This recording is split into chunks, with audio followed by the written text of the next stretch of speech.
Hello friends, आज हम बात करेंगे पाइथन में इफ और एल्स के बारे में। जैसा कि आपको पता है, इफ एल्स एक लूप्स की कंडीशंस को डिफाइन करने के लिए यूज होते हैं और इसका जो सिंटैक्स होता है और उसके जो फ्लो चार्ट पे अभी हम आपको बाद में बात करते हैं। पहले आपको मैं बता दूं, पाइथन में हम तीन चीजें पढ़ेंगे। पहले इफ के बारे में पढ़ेंगे, फिर इसके बाद फॉर लूप के बारे में पढ़ेंगे, फिर वाइल के बारे में पढ़ेंगे। ठीक है, तो ये तीन अलग अलग तरीके के लूप हैं जो कि बहुत ज्यादा यूज होते हैं। चलिए अब इनको थोड़ा सा समझते हैं। समझने के लिए सबसे पहले हमारे लिए जरूरी है इनके एग्जाम्पल्स को देखना। तो पहले हम एग्जाम्पल देखते हैं और साथ ही साथ इसको समझना स्टार्ट करेंगे। जैसे कि यहाँ पे आप एक एग्जाम्पल देख रहे होंगे और इस एग्जाम्पल में हमने क्या किया है, एक नम वेरिएबल लिया है और उस नम वेरिएबल में हमने 10 सेव किया। ठीक है, इजी है। अब इसके बाद आपको क्या करना है, आपको ट्राई करना है 1, -1 और नन। कहाँ पे ट्राई करना है, इफ के आगे इसको लिख के करना है। आपको ये सिंटैक्स अपनी नोटबुक में टाइप करना है और रन करना है और इसके रिजल्ट्स को समझना है। चलिए इसको थोड़ा सा समझते हैं। जब मैंने यहाँ पे पाइथन में जो अगर ये कंडीशन लिखी हुई है, क्या लिखा हुआ है, इफ num -5, ठीक है, उसके बाद कॉलन के बाद b और इक्वल 5, फिर सेमी कॉलन, प्रिंट, इस तरीके का स्टेटमेंट लिखा हुआ। यहाँ पे एक चीज ध्यान देना, जब भी जैसे हम इफ लूप के इनसाइड होते हैं तो हमें यहाँ पे अगर हम कोई नेक्स्ट लाइन लिखते हैं तो ध्यान देने वाली चीज है कि हमेशा पाइथन आपको एक बार इंडिकेट करेगा कि आप पाइथन इफ लूप के इनसाइड लिखिए। अगर आप यहाँ पे देख रहे होगे तो ये जो b लिखा हुआ b = 5 है, यहाँ से कुछ स्पेस दूर है। ऐसे ही यहाँ पे प्रिंट स्टेटमेंट भी कुछ दूर है, यहाँ पे ये कर्सर भी दूर है। तो ये जो चीजें थोड़ी सी दूर पे लिखी हुई हैं, ये क्या है, ये सारे स्टेटमेंट आपके इफ लूप के इनसाइड हैं। ये जो 3 स्टेटमेंट आपके सामने दिख रहे हैं, ये इफ के इनसाइड हैं, जबकि ये जो स्टेटमेंट है वो इफ के आउटसाइड है। अब जरा इस प्रोग्राम को रन करके देखते हैं। जैसे आप रन करते हो आपको दोनों लाइनें प्रिंट दी जाती हैं। कौन कौन सी, नम इज पॉजिटिव और num is this will always print. क्यों मिल जा रहा, क्योंकि यहाँ पे एक प्रिंट स्टेटमेंट ये है और एक प्रिंट स्टेटमेंट ये है, दोनों एग्जीक्यूट हो रहे हैं, इसलिए ये लाइन प्रिंट हो रही होगी। अब ये दोनों एग्जीक्यूट क्यों हो रहे हैं उसका रीजन समझते हैं। अगर यहाँ पे देखा जाए इफ के आगे जो num -5 लिखा हुआ है तो num की वैल्यू 10 है, 10 - 5 होगा तो क्या बचेगा, 5। इसका मतलब इफ के आगे अगर कोई पॉजिटिव नंबर आ जाए तो पाइथन उसको ट्रू कंसीडर करता है, मानता है कि लूप ट्रू है। जैसे मान लिया पाइथन के इसमें इफ के आगे मैं 2 लिख दूं, रन कर दूं, तो आउटपुट आपको सेम मिल जा रहा। लेकिन अगर इफ के आगे 0 हो तो उस केस में ये जो लूप के इनसाइड के पार्ट हैं ये रन नहीं करेंगे, इसीलिए ये लाइन जो नंबर इज पॉजिटिव ये प्रिंट नहीं हो रही है। और लूप खत्म होने के बाद ये वाली लाइन इसलिए प्रिंट हो जा रही है क्योंकि ये लूप के बाहर है। तो हमें ये जानना जरूरी है पाइथन में कौन कौन सी चीजें ट्रू हैं, कौन कौन सी चीजें फॉल्स हैं। पाइथन में केवल 3 चीजें फॉल्स हैं। कौन कौन सी, पाइथन में फॉल्स 0 के बाद फॉल्स और फॉल्स के और नन। ये जो 3 स्टेटमेंट हैं ये जो हैं क्या हैं, ऑलवेज फॉल्स होते हैं। अगर मैं 0 के आगे यहाँ पे नन फॉल्स भी लिख दूं तब भी जो आपको आउटपुट मिलेगा वो सेम मिलेगा। ठीक है, FALSE, ठीक है, यहाँ पे स्पेलिंग आप सही कर लीजिएगा।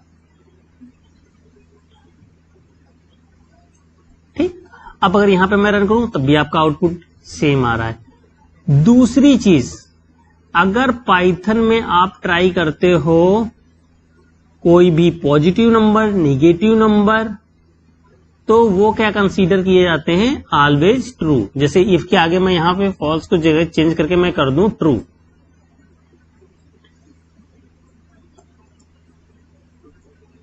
अब अगर मैंने इसको ट्रू कर दिया, इसको रन करोगे तो क्या होगा, ये स्टेटमेंट भी ट्रू हो जा रहा है, इसलिए ये लाइन भी प्रिंट हो रही है। और उसके बाद जैसे लूप खत्म हो रहा है, ये इसके इनसे बाहर भी ये लाइन भी प्रिंट हो रही है। अगर इफ के आगे मैं -2 लिख दूं तो भी आपका ये लूप दोनों लाइनें रन करेंगी, ये भी प्रिंट स्टेटमेंट रन करेगा, ये भी रन करेगा। केवल अगर मैं यहाँ पे नन लिख दूं, जैसे मान लिया मैंने लिख दिया NONE, अब नन लिख दिया, नन के टाइम पे क्या होगा, आपको एक लाइन प्रिंट हो रही। क्यों, क्योंकि जैसे इफ के आगे नन लिखा हुआ आ जाए या जीरो आ जाए या फॉल्स आ जाए, उस केस में इफ के अंदर जितने भी सिंटैक्स लिखे होते हैं वो सारे सारे रन नहीं करते हैं। ये चीज आपको यहाँ पे ध्यान रखनी होगी, ठीक है। चलिए अब आगे चलते हैं। अब मान लिया यहाँ पे तो हमने बात कर ली, अगर कोई कंडीशन है जिसमें एक ही कंडीशन है तो वो तो हम इफ से हैंडल कर लेंगे। लेकिन अगर मान लो किसी भी प्रोग्राम के टाइम पे, आप लिखने के टाइम पे हमें दो कंडीशंस हैं, हमें या तो ये करना है या तो वो करना है, तो उन सिचुएशंस को हैंडल करने के लिए हम कौन सा स्ट्रक्चर यूज करते हैं? इफ और एल्स का यूज करते हैं, ठीक है। अब कैसे करते हैं उसको भी थोड़ा सा यहाँ पे हम किससे समझेंगे, एग्जाम्पल के थ्रू समझते हैं। तो यहाँ पे अगर आप देखोगे तो ये जो है ये क्या है, हमने नम में 10 सेव किया है, फिर हमने यहाँ पे एक कंडीशन दी है नम की वैल्यू ग्रेटर देन 0 है, तो उसको प्रिंट करना है ये लाइन। क्या प्रिंट करना है? Positive number. एल्स में हमने क्या कर दिया कि इसके अलावा अगर कोई चीज होगी तो ये क्या प्रिंट करेगा? निगेटिव नंबर, ठीक है। तो जरा इस प्रोग्राम को मैं रन करके भी आपको दिखा देता हूं। चलिए, इसको जब आप रन करेंगे तो रन करने के लिए मुझे क्या करना पड़ेगा? यहाँ पे रन बटन पे क्लिक करना पड़ेगा। तो जाहिर सी बात है 10 की वैल्यू क्या है? 10 ग्रेटर देन 0 है, इसलिए यहाँ पे पॉजिटिव आ जा रहा। अब अच्छा, नम में अगर 0 लिख दें तो 0 लिख देंगे तब ये क्या बताएगा? नंबर निगेटिव बता रहा है। क्यों? क्योंकि यहाँ पे जो कंडीशन हमने दी है पॉजिटिव प्रिंट करने की, वो क्या दी है कि अगर नम की वैल्यू 0 ग्रेटर देन 0 है, इक्वल को हमने नहीं कंसीडर किया, तो इक्वल किस में चला जाएगा? निगेटिव में। और अगर मान लिया यहाँ पे मैं लिख दूं -2, तब भी क्या प्रिंट होगा? निगेटिव नंबर प्रिंट होगा। और अगर मैं यहाँ पे माइनस हटा दूं तो क्या प्रिंट होगा? पॉजिटिव नंबर प्रिंट होगा। तो इस तरीके से हम इफ एल्स को यूज कर सकते हैं। इफ एल्स को यूज करके आप क्या करोगे? मल्टीपल कंडीशंस को एक्सेस करोगे। अब मान लेते हैं कोई ऐसी सिचुएशन आ जाती है वहां पे आपको मोर देन 2 कंडीशंस को हैंडल करना है। फॉर एग्जाम्पल, हमने स्टार्ट किया कि अगर ए की वैल्यू पॉजिटिव है या निगेटिव है या 0 है, 3 कंडीशंस की बात करें, तो उसको कैसे हैंडल करेंगे उसको थोड़ा सा एग्जाम्पल के थ्रू समझते हैं। अब जरा एग्जाम्पल पे आते हैं। यहां पे आप एक देखो, यहां पे हमने क्या यूज किया है? इफ, एलिफ और एल्स का कॉम्बिनेशन यूज किया है। थोड़ा सा अगर यहाँ पे ध्यान से देखोगे, ये जो आपको प्रोग्राम दिख रहा है, यहाँ पे हमने क्या किया है? इफ यूज किया है, और इफ के बाद एलिफ यूज किया है और एल्स यूज किया है। यहाँ पे तीनों चीजें हमने यूज कर ली हैं, ठीक है। अब कैसे यूज किए? सबसे पहले हमने नम में क्या सेव किया? 0 सेव किया। फिर हमने कंडीशन दे दी कि अगर नम की वैल्यू ग्रेटर देन 0 है तो क्या प्रिंट करना है? पॉजिटिव। अगर नम की वैल्यू इक्वल टू 0 है, मतलब 0 के बराबर है, तो हमने वो कंडीशन दे दी एलिफ में। और यहाँ पे प्रिंट स्टेटमेंट क्या दे दिया कि 0 प्रिंट कर दो। और यहाँ पे हमने क्या बोला? अगर इसके अलावा कुछ है तो क्या प्रिंट करना है? निगेटिव नंबर प्रिंट करना है। इजी है। चलिए अब इसको जरा रन करके देखते हैं। अगर इसको रन करना रहेगा तो आपको कुछ नहीं करना है, यहाँ पे इस पे रन पे क्लिक किया और रन करके आपको आउटपुट मिल गया। अब अगर मैं वैल्यू चेंज करके देख लूं तो यहाँ पे अगर इसको 10 करके देखोगे तो आपको पॉजिटिव नंबर प्रिंट हो जा रहा है। क्यों? क्योंकि इस टाइम जो कंडीशन सेटिस्फाई हो रही है, कौन सी कंडीशन सेटिस्फाई हो रही है? ये कंडीशन सेटिस्फाई हो रही है, तो इसके इनसाइड की ये जो कमांड है वो रन करेगी, इसके अलावा और कोई कमांड रन नहीं करेगी। अगर यही -10 होता तो क्या होता? सबसे पहले -10 नम में सेव होता, उसके बाद यहाँ पे आता, इफ कंडीशन चेक करता कि नम की वैल्यू 0 से बड़ी है तो क्या हो जाती? Condition false. जब कंडीशन फॉल्स हो गई तो ये वाला स्टेटमेंट रन नहीं करेगा। फिर दूसरी कंडीशन चेक होती, क्या नम की वैल्यू 0 के बराबर है? नहीं, 0 के बराबर नहीं है, तो इसलिए ये वाली कंडीशन रन नहीं करेगी। इसलिए बची हुई जो लास्ट में जो कंडीशन है एल्स वाला रन करेगा और ये स्टेटमेंट प्रिंट हो जाएगा। तो इस तरीके से हम मल्टीपल कंडीशंस को यूज करते हैं। और हम अभी रियल लाइफ एग्जांपल के थ्रू आपको बताएंगे कि कैसे इफ, एल्स, एलिफ और कैसे यूज होते हैं। क्योंकि जैसे मान लिया किसी कंपनी में कोई एम्प्लॉय काम करता है तो वो नेगोशिएशन के टाइम पे क्या कहता है? अगर आप मुझे इतनी सैलरी दोगे तो मैं इस तरीके से काम करूंगा, अगर आप उससे कम दोगे तो मैं 4 घंटे काम करूंगा। तो इस तरीके की जब आपको मल्टीपल कंडीशंस प्रोग्रामिंग में हैंडल करनी होंगी तो आपको हमेशा इफ, एलिफ और एल्स को यूज करना पड़ेगा। चलिए थोड़ा सा और आगे बढ़ते हैं और कुछ और एग्जाम्पल को देखते हैं। अब बात करते हैं नेस्टेड लूप की। ये तो हमने आपको बता दिया, यहाँ पे अगर आप देखोगे तो सीरीज की टर्म में हम आगे बढ़ रहे हैं। इसी प्रोग्राम को हम दूसरे तरीके से लिख सकते हैं जिसको हम बोलते हैं नेस्टेड। ये भी आपने शायद अपने कोर्स के दौरान जब आप ग्रेजुएशन कर रहे होंगे तब इस चीज को पढ़ा होगा। चलिए इसको समझते हैं। यहाँ पे अगर देखा जाए तो क्या है, नम इक्वल टू 10.5 लिखा हुआ है, तो इसका मतलब क्या होगा, नम में 10.5 सेव हो गया। यहाँ पे हमने कंडीशन क्या दे दी, ध्यान से देखिए, यहाँ पे हमने कंडीशन दे दी नम की value greater than equal to 0। मतलब यहाँ पे हमने दो कंडीशन कंबाइन कर दी है, ग्रेटर देन और इक्वल दोनों को कंबाइन करके यहाँ पे चेक कर लिया। ठीक है, अब क्या होगा, अगर नम की वैल्यू यहाँ पे 0 भी होगी तो भी इस लूप के इनसाइड आएगा, अगर नंबर की वैल्यू पॉजिटिव भी होगी, 0 से बड़ी होगी तब भी आएगा। अब यहाँ पे हम क्या कर रहे हैं, हम यहाँ पे फिर से इफ को यूज कर रहे हैं। अब इफ में हम क्या कर रहे हैं, हमने नम की वैल्यू 0 चेक की कि नम की वैल्यू 0 है कि नहीं है। अगर 0 होगी तो हमने क्या प्रिंट करना है, प्रिंट 0 करना है। और अगर इसके अलावा जो भी नंबर होंगे उसके लिए हम प्रिंट कर दे रहे हैं पॉजिटिव नंबर। और बाहर हमने क्या कर दिया, यहाँ पे हमने एल्स में लिख दिया प्रिंट नेगेटिव नंबर। तो इस केस में क्या होगा, जैसे नंबर होंगे उस तरीके से प्रिंट हो जाएगा।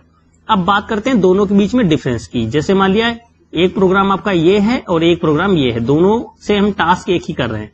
चलिए एक बार चेक कर लेते हैं कि क्या ये प्रिंट भी कर रहा है सही से। तो मान लो इसमें मैंने इसको रन किया, जाहिर सी बात है नम में 10.5 है तो क्या प्रिंट होना चाहिए, पॉजिटिव। अब मान लो इसमें मैं 0 पुट कर दूं, तो 0 पुट करोगे तो क्या हो जाएगा, 0 प्रिंट हो रहा। क्यों, क्योंकि यहाँ पे कंडीशन, ये वाली कंडीशन ट्रू हो गई, ये कंडीशन ट्रू हो गई, तो ये वाले सिंटैक्स रन होंगे ये दोनों। लेकिन इन दोनों में सबसे पहले कौन सा रन होगा, ये वाला रन होगा। तो नम की वैल्यू 0 है इसलिए ये वाली लाइन प्रिंट हो जाएगी, एल्स वाला पार्ट रन नहीं करेगा।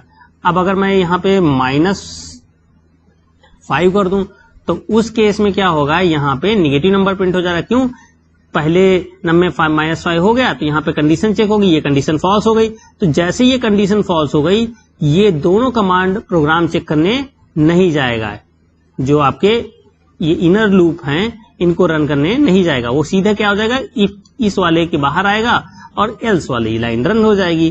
तो इसलिए आपको निगेटिव नंबर मिल जाएगा। अब यहाँ पे थोड़ा सा देखते हैं, अगर यहाँ पे मुझे कोई पॉजिटिव नंबर प्रिंट करना है तो अगर ध्यान से देखोगे तो यहाँ पे पॉजिटिव नंबर कितने सिंटैक्स में रन हो जा रहा है, पहली लाइन, दूसरी लाइन और तीसरी लाइन में यहाँ पे आपको आउटपुट मिल जा रहा है।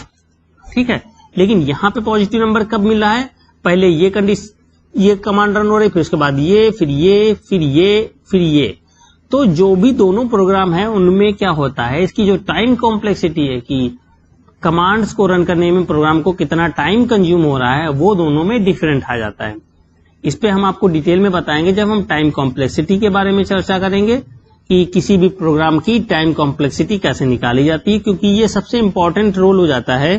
क्योंकि प्रोग्राम जितने भी होते हैं, आप जब लूप्स के बारे में पढ़ते हैं तो कोई भी सॉफ्टवेयर या वेबसाइट्स का जो लूप के एग्जीक्यूशन में जो टाइम कंज्यूम होता है वो बहुत ज्यादा होता है।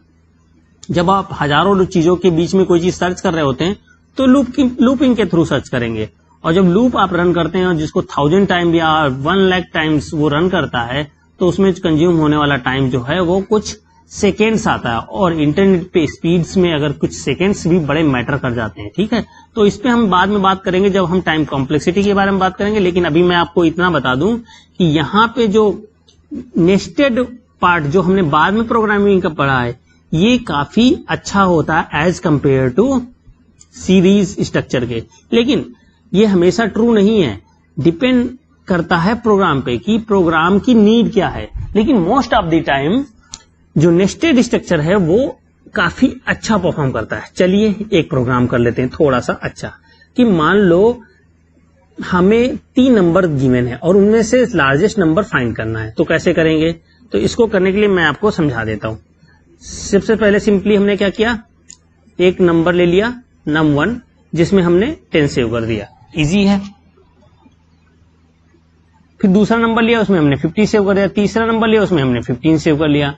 अब इनमें तीनों में कंपेयर करना है, तो तीनों में कंपेयर करना है तो हमें कम से कम 3 स्टेटमेंट की जरूरत होगी, 3 कंडीशंस की जरूरत पड़ेगी।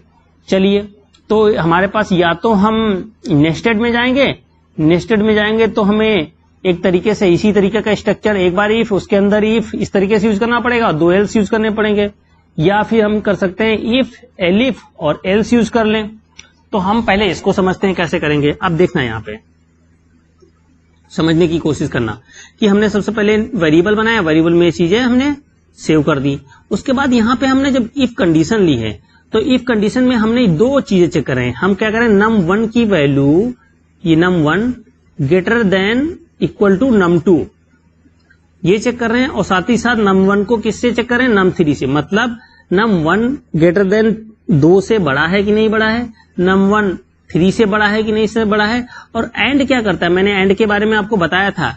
जैसे मान लिया एक ए और बी और यहाँ पे आपका आउटपुट है, तो जब ये भी ट्रू होता है और ये भी ट्रू होता है तो क्या होगा, आउटपुट हमारा, अगर ये हम बात करें ये हमारा एंड है, तो जब दोनों ट्रू होते हैं तभी आपका आउटपुट ट्रू आता है। अदरवाइज अगर ये आपका एफ हो गया और ये ट्रू है तब भी आपका आउटपुट क्या आएगा, एफ आएगा। अगर ये ट्रू है और ये एफ है तब भी आउटपुट आपका एफ आता है, मतलब फॉल्स आता है। अगर ये भी फॉल्स है और ये भी फॉल्स है तब भी आपको आउटपुट क्या आएगा, फॉल्स आएगा। तो ध्यान दीजिएगा कि जब दोनों कंडीशन ट्रू होंगी तभी ये ट्रू होगा। अब यहाँ पे आ जाते हैं, ये कंडीशन आपने चेक की, num1 की वैल्यू num2 से बड़ी है और num1 को num3 से भी कंपेयर किया। चलो चेक कर लेते हैं, num1 में क्या था 10, num2 में क्या था 50 और num3 में था 15। तो जैसे चेक करोगे 10 ग्रेटर, ये एक तरीके से क्या लिखा है, 10 ग्रेटर देन इक्वल 50 ये लिखा है, ये तो कंडीशन ट्रू हो गई। दूसरा क्या है, num1 ग्रेटर देन num3, तो 10 ग्रेटर देन इक्वल 15। तो इस केस में अगर ध्यान से देखोगे तो इस वाली सिचुएशन से तो क्या आ जाएगा, ट्रू आ जाएगा, और इस वाली सिचुएशन से क्या आएगा, फॉल्स आ जाएगा। अब ये जो दोनों चीजें एक साथ मिलेंगी तो एंड ऑपरेशन के थ्रू, तो मैंने आपको बताया ये ट्रू है और ये फॉल्स है, तो ट्रू और फॉल्स का कॉम्बिनेशन क्या हो जाएगा, फॉल्स हो जाएगा। इसका मतलब अगर इन सारी चीजों को मैं हटा के, ये जो चीजें यहां पे लिखी हुई है इसको हटा के मैं यहां पे अगर फॉल्स लिख दूं तो क्या होगा, इफ स्टेटमेंट के इनसाइड का पार्ट रन होगा, नहीं रन होगा। क्योंकि मैंने आपको बताया था इफ की चीजें, अपने लूप के इनसाइड की चीजें कब रन होती, जब इफ के सामने यहां पे किसी तरीके से ट्रू लिखा हुआ है, पॉजिटिव नंबर लिखा हुआ है या निगेटिव नंबर लिखा हुआ है। अगर यहां पे इसके सामने किसी भी तरीके से फॉल्स, 0 और नन लिखा हुआ आ गया तो ये प्रोग्राम रन नहीं करता। इसलिए यहां पे ये वाली कंडीशन रन नहीं करेगी। अब ये कंडीशन नहीं रन करेगी तो प्रोग्राम क्या चला जाएगा, दूसरे सिंटैक्स पे चला जाएगा, दूसरी लाइन पे। तो उसने एलिफ की कंडीशन में जाके रन करेगा। एलिफ में क्या कर रहा है, num2 की वैल्यू को, अब हमने क्या कर लिया, num1 को num2 से चेक कर लिया, num1 को num3 से भी चेक कर लिया। अब यहाँ पे क्या कर रहे हैं हम, num2 को num1 से और num2 को num3 से कर रहे हैं। तो num2 हमारा क्या है, एक तरीके से मैं इसको लिखूं तो 50 ग्रेटर देन इक्वल क्या हो गया, num1 मतलब 10, ये कंडीशन है। और एंड उसके बाद लिखा है num2 50 ग्रेटर देन इक्वल, और इसके बाद 15 लिखा हुआ है। तो क्या हो गया, कंडीशन ये भी ट्रू हो गई, इससे भी ट्रू मिलेगा, इससे भी ट्रू मिलेगा, बीच में एंड ऑपरेशन है। तो दोनों के केस में जब ट्रू हो जा रहा है तो क्या यहाँ पे क्या मिल जाएगा, ये कंडीशन हो गई ट्रू। जब ये कंडीशन ट्रू हो गई तो क्या हो जाएगा, प्रोग्राम के इनसाइड का पार्ट रन करेगा। तो जब इनसाइड का रन करेगा तो वो क्या होगा, जो num2 की वैल्यू है वो किस में से हो जा रही है, लार्जेस्ट में से हो जा रही है। तो लार्जेस्ट में क्या से हो गया, 50 से हो गया। अब एल्स में आ जाते हैं। एल्स इसलिए रन नहीं होगा क्योंकि इसमें इनमें ये कंडीशन अगर इनमें से कोई भी सेटिस्फाई नहीं होती तो एल्स वाली लाइन रन होती। लेकिन अगर इफ एलिफ में से कोई भी कंडीशन ट्रू हो जाती तो एल्स वाली लाइन रन नहीं करती है। तो यहाँ पे क्या हो गया, लार्जेस्ट में num2 सेव हो गया। अब आ जाते हैं प्रिंट स्टेटमेंट की। तो प्रिंट स्टेटमेंट में मैं आपको बता दूं, प्रिंट स्टेटमेंट में क्या है, यहाँ पे क्या है, हमने पहले तो लिख दिया है लार्जेस्ट एलिमेंट एमंग 3 इज, और उसके बाद यहाँ पे हमने करली ब्रेसेस दे दिया, फॉर्मेट के अंदर लार्जेस्ट। अब मैं आपको बता दूं, यहाँ पे ये जो करली ब्रेसेस का कॉन्सेप्ट है ये आपको इस तरीके से समझना है कि डॉट फॉर्मेट के इनसाइड जो चीज होती है, जैसे डॉट फॉर्मेट के अंदर लार्जेस्ट लिखा हुआ है ना, तो जो लार्जेस्ट है वो उसकी वैल्यू कहां पे आ जाएगी, जहां पे कर्ली ब्रेसेस लगा होगा। तो जो लाइन आपकी प्रिंट होगी वो क्या प्रिंट होगी, इस तरीके से, the largest element among number is 50। अच्छा चलो इसमें थोड़ा सा चेंजेस करके देख लेते हैं।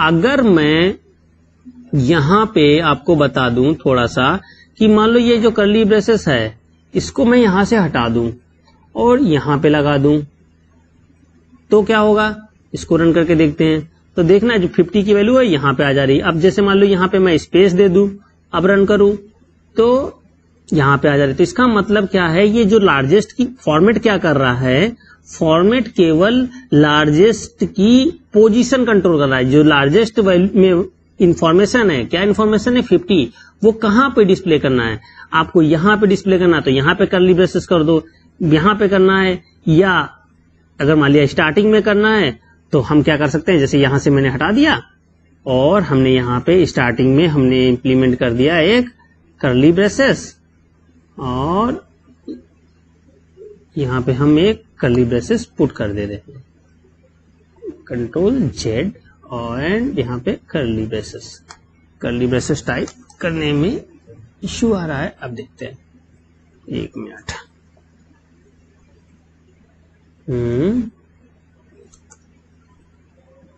आई थिंक इसमें टाइपिंग में कुछ दिक्कत आ रही। आप अब एक बार कोशिश करिएगा, यहाँ पे जब कर्ली ब्रेसेस टाइप करेंगे और उसके बाद रन करेंगे तो ये चीज आपको आउटपुट मिल जाएगा। ठीक है, इजी है। तो इसको यहाँ पे ऐसे रन करोगे तो जी चीजें जहां पे जैसे रन करोगे वहां पे वैसे मिल जाएंगी। ठीक है, इजी है। चलिए नेक्स्ट लेक्चर में हम फॉर लूप के बारे में आपको बताएंगे। Thank you so much.